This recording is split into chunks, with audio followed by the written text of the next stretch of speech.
Okay.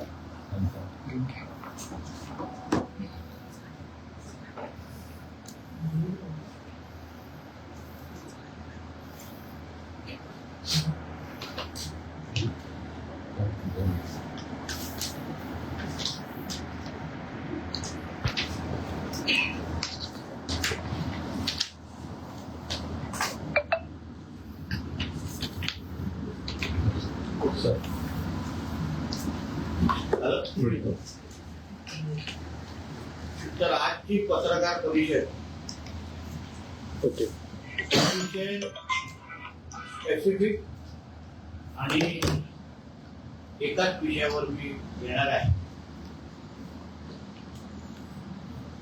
जिल्ह्यातल्या आंब्याची परिस्थिती, आंबा उत्पादक, आंबा शेतकरी हा पूर्ण पद्धतीने हवालदिल झालेला आहे.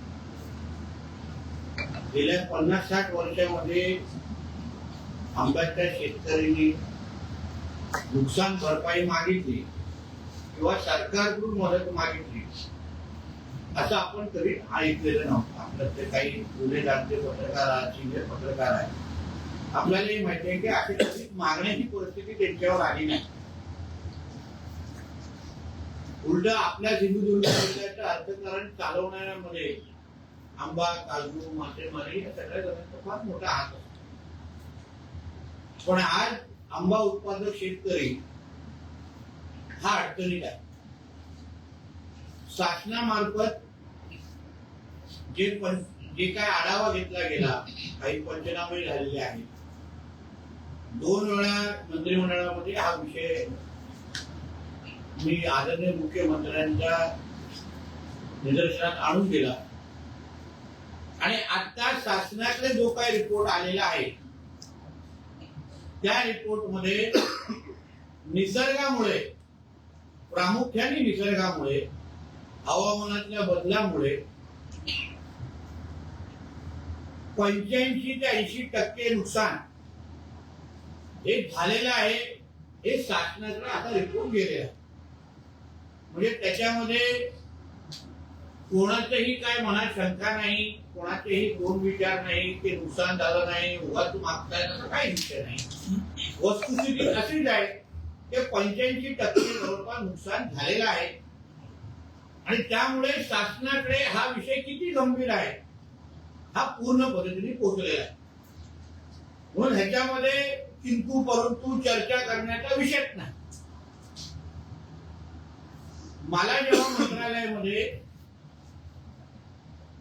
जिल्ह्यातले आंबा उत्पादक शेतकरी भेटायला आलेले होते, मोठे शिष्टमंडळ आहे, वेंगुर्ला, देवगड शिष्टमंडळ शेतकरी भेटायला आले होते, तेव्हा विविध विषयावर जी आमची चर्चा झाली होती त्याच्यामध्ये शासनाने मदत करावं, शासनाने आम्हाला ताकद द्यावी तो एक भाग होता. पण त्याचबरोबर त्या शेतकऱ्यांमध्ये, त्याच्यात काही पक्षाचा विषय नाही, पण त्या शेतकऱ्यांनी एक अशी सूचना आम्हाला दिलेली, मला दिलेली की नितेशजी ह्याच्यामध्ये काही आपल्याला वेगळ्या पद्धतीने मार्गदर्शन भेटतंय की बघा,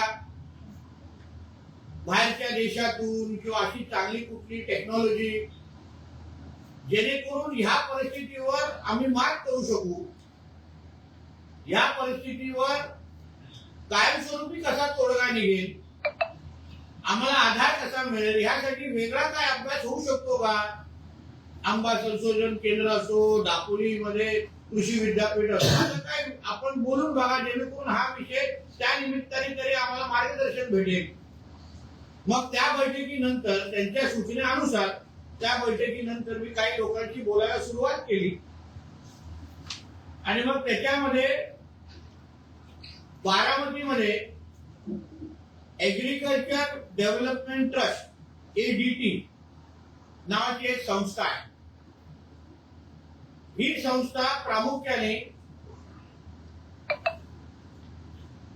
ही संस्था 1957 मध्ये स्थापन केली गेली. कृषी, शिक्षण, महिला सक्षमीकरण, पर्यावरण संवर्धन क्षेत्रात ही संस्था कार्यरत आहे. पुढील संस्थेचं माहिती मुद्दाहून सांगतो. आणि ह्या संस्थेने मायक्रोसॉफ्ट, ऑक्सफर्ड विद्यापीठ, आणि बिल गेट्स फाउंडेशन यांच्या सहकार्याने आधुनिक तंत्रज्ञानावर आधारित कृषी संशोधन केंद्र उभारलेलं आहे.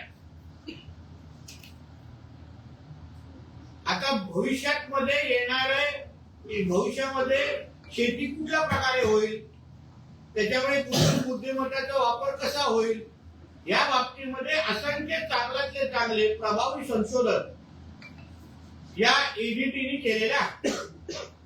मग तिकडे एक नलावडे म्हणून त्यांचे अधिकारी आहेत, जे मला भेटायला आले संपर्क केल्यानंतर, आणि मग त्यांच्या समोर मी पूर्ण जे काही निवेदन आमच्याकडे शिष्टमंडळाने दिलेली, मी ते निवेदनही त्याला दिली. मीही माझ्याकडून माहिती उपलब्ध करून दिली की ही अशी आमच्या जिल्ह्यामध्ये आंब्या संदर्भात असलेली परिस्थिती. आंबा आणि काजूही सांगितले, पण प्रामुख्याने आता आंब्याच्या बाबतीमध्ये बोलू की अशी आंब्याच्या संदर्भात झालेली परिस्थिती आहे.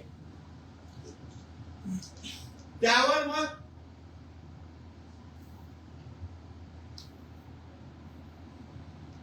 त्यांनी काही रिपोर्ट मला 10 दिवसांमध्ये देतो असं मला सांगितलं. त्यांनी पूर्ण पद्धतीने ते अभ्यास करतात, परिस्थिती जाणून घेतात, मग त्यांचे लोक लावून आपण मग त्याच्यावर आम्ही काय करू शकतो अशा पद्धतीची माहितीचा रिपोर्ट त्यांनी मला सादर केला. आणि त्यांच्या त्या रिपोर्टच्या अनुसार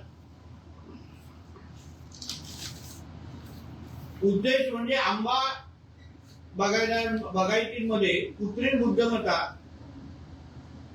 IoT उपग्रह माहिती, ड्रोन तंत्रज्ञान, डिजिटल सल्ला प्रणाली याचा वापर करून उत्पादन क्षमता वाढवणे, कीड रोग नियंत्रणात सुधारणे, हवामान बदलामुळे होणारे नुकसान कमी करणे, या 3 काही उद्दिष्टांवर त्यांनी काम केलं. कारण आपण आंबा उत्पादकांशी बोललात तर त्यांची ही तक्रार आहे की जे औषधं ते वापरतात ते चांगल्या दर्जाचे नसतात. त्याच्यामध्ये त्यांची काय असंख्य तक्रारी आहे. म्हणजे अन्य फळांसाठी वापरणारे पण औषधं कधी कधी त्यांना विकले जातात, असंख्य तक्रारी त्यांच्या आहेत.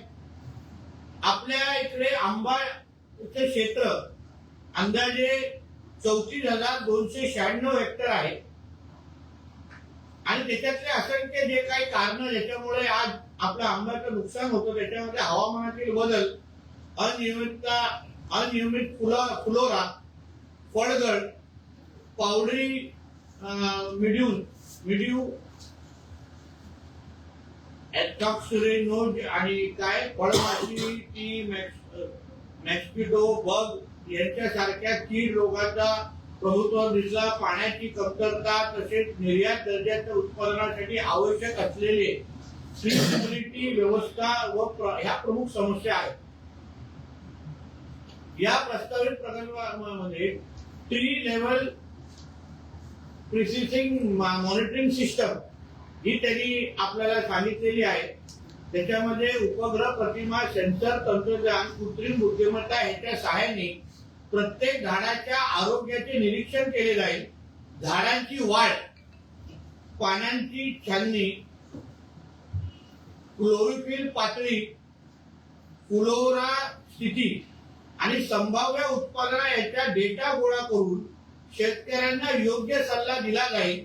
तसेच 500 मीटर पर्यंत अचूक हवामानाची माहिती देणारी प्रणाली विकसित करण्यात येईल, ज्याच्यामुळे कीड रोगाचा संभाव्य प्रभुत्व आधीच ओळखून योग्य उपाययोजना शेतकऱ्यांना करता येईल. त्याचबरोबर या प्रकल्पात आंबा पिकांचे संपूर्ण जीवन क्रमानुसार मार्गदर्शन दिले जाईल. फुलोरा पूर्व अवस्था, फुलोरा अवस्था, फळधारण अवस्था, फळ विकास अवस्था, काढणी पूर्व अवस्था अशा प्रत्येक टप्प्यावर पाण्याचे व्यवस्थापन, पोषण व्यवस्थापन, कीड रोग नियंत्रण आणि उत्पादन अंदाज याबाबत वैज्ञानिक सल्ला देण्यात येईल. याशिवाय ड्रोनद्वारे अचूक फवारणी, उपग्रहावर आधारित पिकांचे आरोग्याचे निरीक्षण, मातीतील आर्द्रता मोजणारे सेन्सर आणि डिजिटल ऍडव्हान्स्ड प्रणाली याचा वापर केले जाईल. या प्रकल्पाचे मुख्य उद्दिष्ट म्हणजे आंबा उत्पादन वाढ करणे, शेतकऱ्यांचे उत्पन्न वाढवणे, IoT, कृत्रिम बुद्धिमत्ता व उपग्रह तंत्रज्ञानाच्या सहाय्याने शेतीतील परिस्थितीचे रिअल टाइम निरीक्षण करणे, कीड व रोगाचे पूर्वानुमान अनुसार नुकसान कमी करणे, वैद्यकीय पद्धतीने सिंचन व पोषण व्यवस्थापन करणे, ड्रोन तंत्रज्ञानाचा वापर करून अचूक फवारणी व खर्चात बचत करणे, उच्च दर्जाचे निर्यातीक्षम व मुक्त उत्पादन तयार करणे आणि हवामान बदलाच्या परिस्थितीही शाश्वत बागायतीचा व्यवस्थापन विकसित करणे याचे सगळे त्याचे उद्दिष्ट आहेत या कार्यक्रमाचे. आता ह्या प्रकल्पाच्या अंमलबजावणीचा खर्च प्रति हेक्टर जवळपास 45,000 असेल आणि आता त्यांनी 100,000 शेतकऱ्यांपर्यंत मला हे दिलेलं आहे, मला कार्यक्रम दिलेला आहे. पण ॲज इन व्हेरी शेतकरी वाढतील त्यानुसार आपण हा कार्यक्रम वाढवत जाऊ. जवळपास या पूर्ण याच्यासाठी 4.5 कोटीचा खर्च त्यांनी आम्हाला दिलेला आहे, जे आम्ही जिल्हा नियोजन निधीतून आम्ही वापरण्यासाठी आम्ही तयार आहोत. माझ्या कलेक्टरांशी बोलणं झालेलं आहे.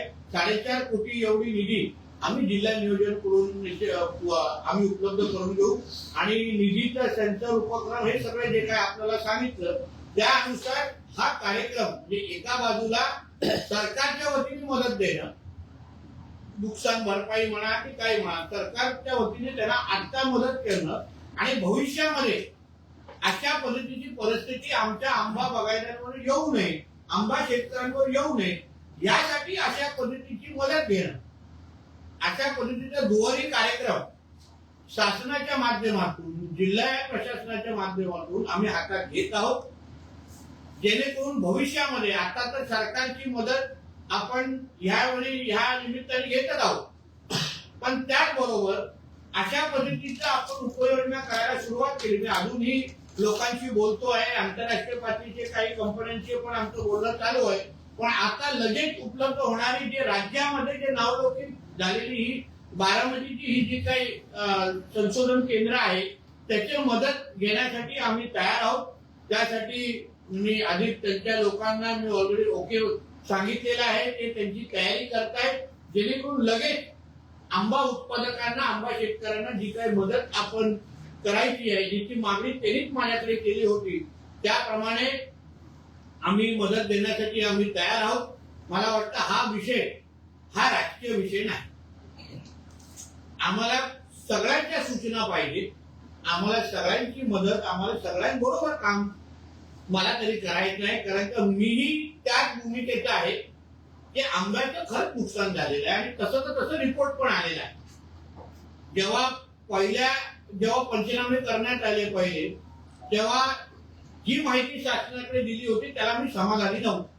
म्हणून जेव्हा ते शिष्टमंडळ मला भेटायला आलेले तेव्हा कृषीचे पण काही अधिकारी होते, त्यांच्या समोरच मी त्यांना टोकलेलं की तुम्ही परत जावा आणि योग्य पद्धतीने तुम्ही पंचनामे आणि माहिती शासनाकडे द्या. त्या अनुसार 80-85% नुकसान आज अधिकृत पद्धतीने रिपोर्टवर दाखवलेलं आहे. म्हणजे आता आपल्याला कोणाला सिद्ध करण्याची पण गरज नाही, शासनाकडे ही माहिती आलेली आहे. आणि म्हणून माझं असं म्हणणं आहे, बघा कोणी मोर्चा काढावा नाही काढावा हा पूर्ण त्यांचा अधिकार आहे, मला काही हरकत नाही. पण जेवढे लोक ह्या पूर्ण प्रक्रियेत आहेत ते सगळे लोक माझ्याशी बोलणारे आहेत, माझ्याशी व्हॉट्सअप पासून फोनवर बोलणारे आहेत, मला भेटतायत, माझ्याशी चर्चा करतायत. त्या दिवशी राजू शेट्टी पण मंत्रालयात मला भेटले, माझ्याशी त्यांनी चर्चा केली. तर म्हणून माझं असं म्हणणं आहे की हे आलेलं संकट हे तुमचं आणि आमचं नाही, हे आपलं आहे. हे सिंधुदुर्गाच्या आंबा शेतकऱ्यांच्यावर आलेलं संकट आहे, म्हणजे हे आपल्यावर आलेलं संकट आहे. जिल्ह्याचा पालकमंत्री म्हणून मी तुमच्या बरोबर आज उभा आहे. शासनाचा प्रतिनिधी असतो तरी शासनाकडे तुमचा गंभीर परिस्थिती सांगण्याची जबाबदारी ही माझी आहे. शासनाचे पैसे वाचवण्यासाठी मी इथे बसलेलो नाही. कुठल्याही अधिकाऱ्याच्या खिशातला किंवा त्यांचा पगार आम्ही मागत नाही. आम्ही बोलतोय जी ऍक्च्युअली परिस्थिती आहे आणि कधी न मागणारे अगर आपल्याकडे पुढे येऊन अगर काही मागत असतील, सहकार्य देत असतील आणि ज्याच्यावर आमच्या कोकणाचा आणि सिंधुदुर्गाचा अर्थकारण अवलंबून आहे, त्या लोकांना शासन म्हणून मदत होणारच असा विश्वास मी या निमित्ताने आपल्याला देतोय. शेवटी आपण संवाद अगर आपल्या सगळ्यांचा एवढा चांगला असेल तर माझ्या अनुसार कोणी वातावरण खराब करण्याचा कोणीच प्रयत्न करू नये. कोणी प्रयत्न करत नाही. अगर शासन तुम्हाला नाही बोलत असेल, त्याच्यावर तुम्ही मोर्चा काढत असेल तर मान्य आहे, आम्हाला काही हरकत नाही. आणि तुम्हाला माहिती आहे मी कशा मी मोर्चात जाऊन उभा राहण्यापैकी आहे. मी मोर्चातून तयार झालेला कार्यकर्ता आहे, म्हणून मलाही या सगळ्या गोष्टीची गंभीरता चांगल्या पद्धतीने कळते. त्या दिवशी शिक्षकांचा संच मान्यता संदर्भात मोर्चा होता, मी गेलो त्यांच्यामध्ये जाऊन उभा राहिलो, त्यांचा विषय सोडवलाही. आज विचारा ते समाधानी आहे.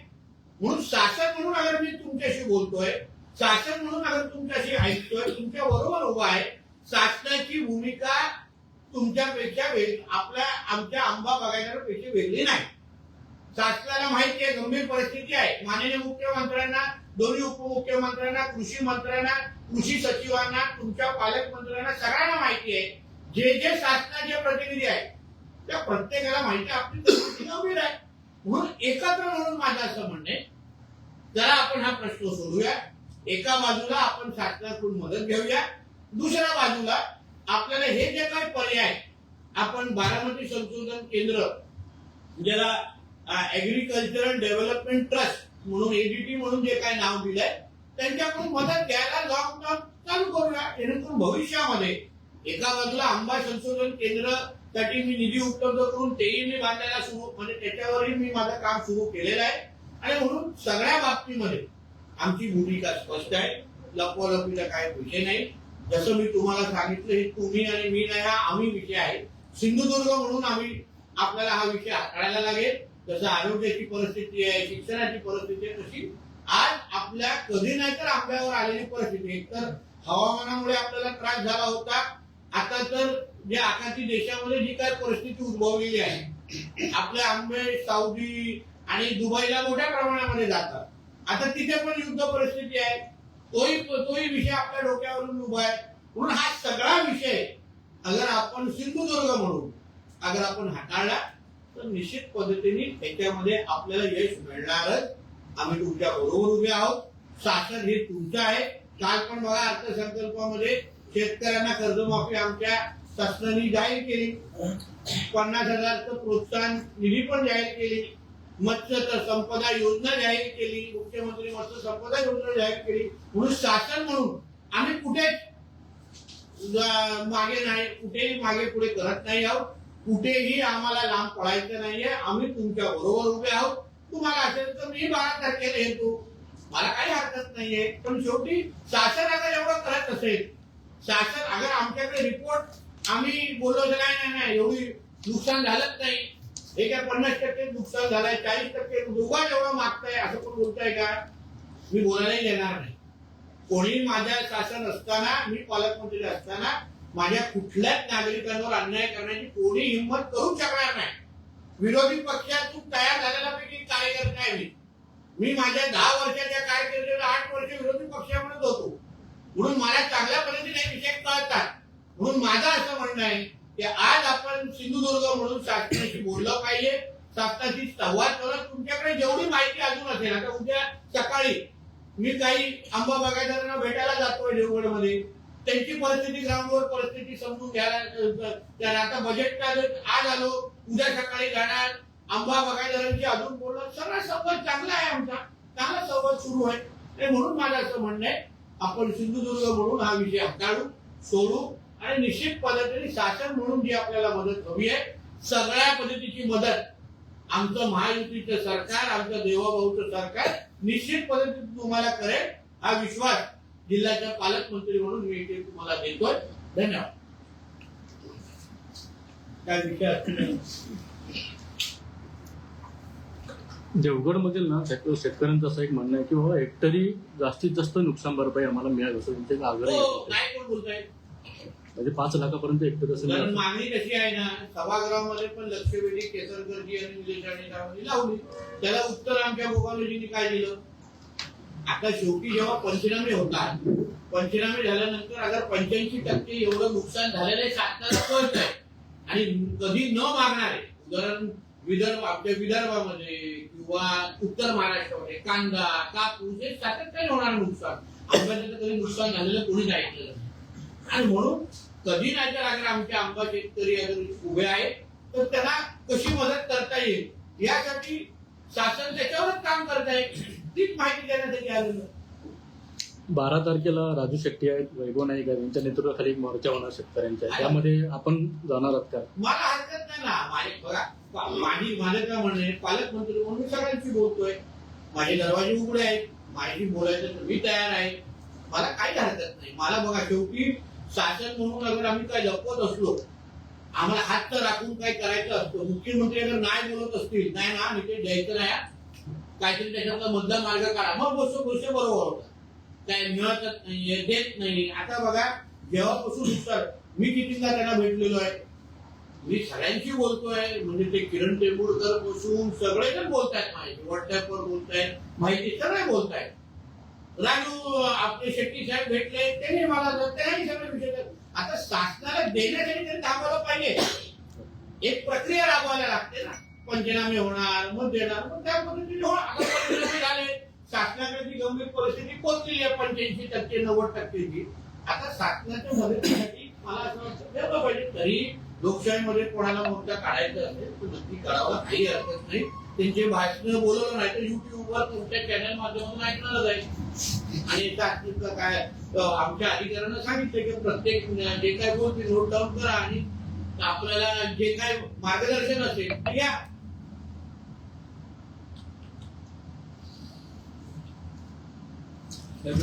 काही अनेक ठिकाणी सिंधुदुर्ग जिल्ह्याच्या अंबानी काजूचं जे नुकसानग्रस्त क्षेत्र होतं ते शास्त्रज्ञ आणि कृषी विभाग यांच्या संयुक्त नजरपाणी अहवाल हा सादर केला गेला आहे शासनाला. ते क्षेत्र निश्चित झाले, मात्र अनेक ठिकाणी अजून पंचनामे झाले आहेत त्या प्रत्यक्षात.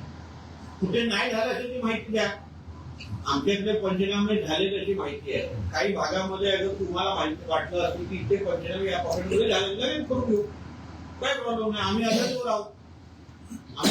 तुम्ही बोला की ह्या 2-4 भागात त्या राहिलेल्या आहेत या भागात, उद्या सकाळी अधिकारी जातील.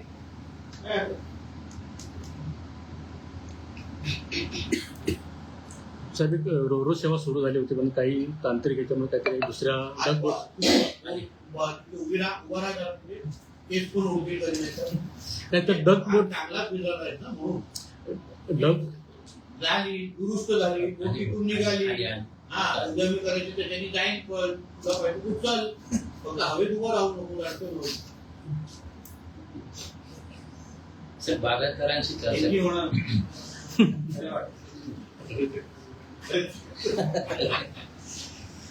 बागायतदारांची चर्चा आहे. मात्र बागायतदारांना प्रत्येक वेळी त्यांचे सांगवार असते ते दाखवल्यानंतर त्यांचा जो हमीभाव असतो तो मिळतोच त्यांना. मात्र काय होतं, तिथे राबणारा प्रत्यक्षात शेतकरी जो आहे तो सध्या अडचणीत सापडलाय. कारण त्यांचं देखील म्हणणं आहे की पालकमंत्र्यांची आमची चर्चा होईल आणि त्यानंतर कुठेतरी एक मार्ग निघेल. त्याच्यासाठी आमच्या त्या मंडळाच्या बैठकीत काय ठरलं माहिती ना, आंबा बघायला त्यांचे भाग आहे आणि जे शेतकरी त्यांची संयुक्त मिटिंग लावायची, जेणेकरून त्याच्या मध्यस्थी मी जिल्ह्याचा पालकमंत्री म्हणून त्यांना मला विनंती करायला. शेवटी ज्याचा बाग आहे आणि उद्या मी कोणाला बाग पातळीला चालवायला मला ठरवायचं आहे ना, तो जेटे साहेबांना देईल. या आपसातला त्यांचा तो संबंधाचा विषय आहे. पण अगर त्यांना कुठे वाटत असेल की बाबा आम्हाला मदत, तर मी त्या बैठकीमध्ये बसायला हेच सांगितलं होतं. त्या दिवशी आमचं ठरलं आहे ते मंत्रालयामध्ये झालेली जी बैठक आहे तिथे तेच ठरलं. एक दिवस साहेब तुम्ही बसाल का, मी बसतो, मला काही हरकत नाही, मी बसतो. मी त्याला तुम्ही ह्या परिस्थितीमध्ये तुम्ही एकत्र या हेही सांगायला मी तिथे मध्यस्थी करायला तयार आहे. आमचं ठरलं आहे. कदाचित आता ते तारीख देतील, त्याच्यानंतर उलट माझं त्याला काय तुमच्या माध्यमातून विनंती अशी आहे की अशा पद्धतीचे मोर्चाने वाद करण्यापेक्षा त्या बैठका लवकर घ्या. उद्या मदत आल्यानंतर, आता उदाहरण सरकारने पुढच्या आठवड्यात मदत केली, मला कोणाच्या खात्यात बाग मालकाच्या, मग शेतकरी काय करणार? यापेक्षा तारीख निश्चित करून मला सांगू किंवा त्याच्यामध्ये बरोबर घ्या ना, बरोबर आपण त्यांच्यामध्ये त्यांच्याशी ती समेट करून काढली पाहिजे. नाहीतर उद्या मदत मिळाली, सरकारची मदत मिळाल्यानंतर शेतकऱ्यांना मदत मिळणारच नाही. त्याच्यापेक्षा आमची मदत तिथे घ्या ना, हे सगळे विषय करण्यापेक्षा जी जरा सूचना माहिती पोहोचवा तिथे. मलाही उद्या सकाळी भेटणार मी त्याला जाणार यापेक्षा ती बैठक घ्या लवकर. उद्या ऍक्च्युली ती बैठक लावली पाहिजे होती. तिथे आम्ही बसून मार्ग काढला पाहिजे होता. माझा वेळ त्याच्यासाठी घेतला पाहिजे होता. साहेब आता ह्या समस्येवरचा उपाय तुम्ही चारही बाजूने सांगितलं. एका बाजूने नेमकं काय घडतं आणि त्याचे उपाय सुचवणं म्हणजे कायमस्वरूपीची एक सिस्टम तयार होते. दुसऱ्या बाजूने तात्पुरते नुकसान भरपाई म्हणजे जी आता आहे तरी पण हे सगळं आंदोलन करण्यामागचा हेतू काय असावा असं तुम्हाला काय वाटतं? त्याच्यामध्ये राजकारणच दिसत आहे. 2-4 लोक असतील करायचे त्याच्यामध्ये. पण माझं असं म्हणणं आहे की हा राजकारण विषयच नाही. त्यांच्याशी मी बोलायला तयार आहे. त्याच्यात काय होतं माहिती ना, मी नेहमी बघितलं सरकारचा जेव्हा संवाद कमी पडतो तेव्हा असे काही आंदोलन उभे राहतात. पण मी इथं ओरडून जातो. मी कोणाशी बोलायला तयार. मला काही हरकत. तुम्ही मला सांगा काय करा की सरकार म्हणून आम्ही कॉन्फिडंट आहोत की आम्हाला मदत करायची आहे. मुख्यमंत्र्यांनी आम्हाला सांगितलं की नितेश मदत करायची आहे आपल्याला. मग आंदोलन करण्याचं मला कारणच कळत नाही. मोर्चा काढण्याचं कारणच कळत नाही. सरकार तुम्हाला कुठल्या विषयावर नाही बोलतोय. ठीक आहे, तुम्हाला तुमची मागणी आहे की पर हेक्टरी एवढे मिळाली पाहिजे. आम्ही नाही बोलतोय का? आम्ही त्याच्यातून पण मार्ग काढतोय. मग आंदोलन करण्याचं कारणच काय नाही. ठीक आहे, काही लोकांना कदाचित आता त्यांच्या भागात काम राहिलं नसेल म्हणून ते येत आहे. एवढाच विषय आहे. स्वागत आहे. आम्हाला काही हरकत नाही. आम्ही कोल्हापूरला जातो, आम्ही सांगलीला जातो. माझ्या हिंदू सकल मोर्चासाठी मी राज्यभर फिरलेलो आहे. मला काही हरकत नाही. स्वागत आहे. राजू शेट्टी हे आमचे सुचिंतक आहेत. काय प्रॉब्लेम? साहेब आंबाबागायत तर म्हणतात की जे वेंगुर्ला फळ संशोधन केंद्र आहे किंवा मोदी आहे किंवा दापोली यांच्याकडून आपल्याला माहिती दिली जात नाही. होय, तक्रार मानकी पण आहे. हे आंबा संशोधन केंद्र आहे ते 100% त्यांचं जबाबदारी पूर्ण करत नसल्यामुळे हे विषय झालेला आहे. काही दापोलीची जी कृषी विद्यापीठ आहे त्यांच्याही कामाच्यावर मी नाराज आहे. तर त्यांनी ज्या पद्धतीने ह्याच्यावर सतर्कता दाखवली पाहिजे, योग्य पद्धतीने मार्गदर्शन करायला पाहिजे, ते करत नाहीत. मी स्वतः त्याचा सदस्य राहिलेलो आहे. त्यांच्या ढिसाळ कारभारांना मी स्वतःहून जवळजवळ पाहिलेला आहे. म्हणून त्याही कामामध्ये सुधार कसा होईल त्यावर पण मला जोर आहे. म्हणून हे जे काही संशोधन केंद्र आहे त्यांचे पगार सरकार देत आहे. खूप प्रायव्हेट लिमिटेड कंपनी नाहीये. म्हणून सरकारचा पगार अगर कोण घेत असेल तर त्यांनी काम चोख बजावं. त्याच्यावर पण काय कारवाई करायची आपण पाहू ना. मी तुम्हाला बोलतो ना, आज जे काही बोलतायत ते आंबा वगैरे ते तंतोतंत सत्य आहे. मी पण त्या भूमिकेचे आहे म्हणून तर उतरलोय त्यांच्यावर. आता 85% नुकसान आहेच आणि उर्वरित 5% शिल्लक आहे. त्यामुळे यापूर्वी आपण एपीएमसी मध्ये अनेक वेळा आंबा दरवाढीसाठी बैठका घेतल्या. त्यांच्या तिथल्या जे दलाल असते त्यांच्या देखील चर्चा झाली होती. तिथल्या व्यापाऱ्यांची चर्चा झाली होती. अशा पद्धतीने काय दरवाढीसाठी आपण देखील पुन्हा पहिला टप्पा तर आता त्याला सरकारकडून काय मदत मिळेल का? ते आंबा असत नाही ना तिथवर आहे. आता काहीतरी एक 15-20 पेट्या जात आहे. त्याच्यामध्ये काय निर्निश्चित होणार. मूळ मुद्दाच विषय वेगळा आहे. मूळ मुद्दा असा आहे की आता सरकारने मदत करायला पाहिजे. अशा पद्धतीचं मार्गदर्शन मिळायला पाहिजे. हवामानामध्ये होणारे बदल हे ना तुमच्या हातात आहे ना माझ्या हातात. ते जगभराच्याच परिस्थिती आहे. आणि त्याच्यामध्ये तोडगे कसे काढायचे मग अशा काहीतरी तज्ञ लोकांना बरोबर घ्यायचं ज्यांनी ह्यावर अभ्यास केलेला आहे, ज्यांनी याच्यावर तोडगा शोधलेला आहे. आता बारामतीला तुम्हाला माहिती आहे विविध पद्धतीने ते लोक तोडगा काढण्याचे एक केंद्र आहे. आता त्यांची मदत घेऊ. त्यांची मदत पण भविष्यामध्ये त्यांच्याकडेही न जाता आपल्या सिंधुदुर्गामध्ये राहून अशा पद्धतीची लॅब कशी उभं करता येईल यावर पण अशा सूचना मला सन्मान्य राणे साहेबांनी दिलेल्या आहेत. त्याच्यावर पण आम्ही काम सुरू करणार आहे. त्याच्यासाठी पण काही तज्ञांशी मी बोलणं सुरू केलेलं. कारण का जेणेकरून सिंधुदुर्गामध्येच राहू. जसं आज आम्ही बारामतीकडे जातोय तसं अन्य जिल्ह्याचे लोक आंबा काजूच्या संदर्भात आमच्या सिंधुदुर्गामध्ये आले पाहिजे आणि आमच्याकडून इथून तोडगा घेऊन गेलं पाहिजे. अशा आता ह्या निमित्ताने बोलतो ना वाईटातून चांगलं काय ह्या सगळ्या गोष्टी निघतील आता.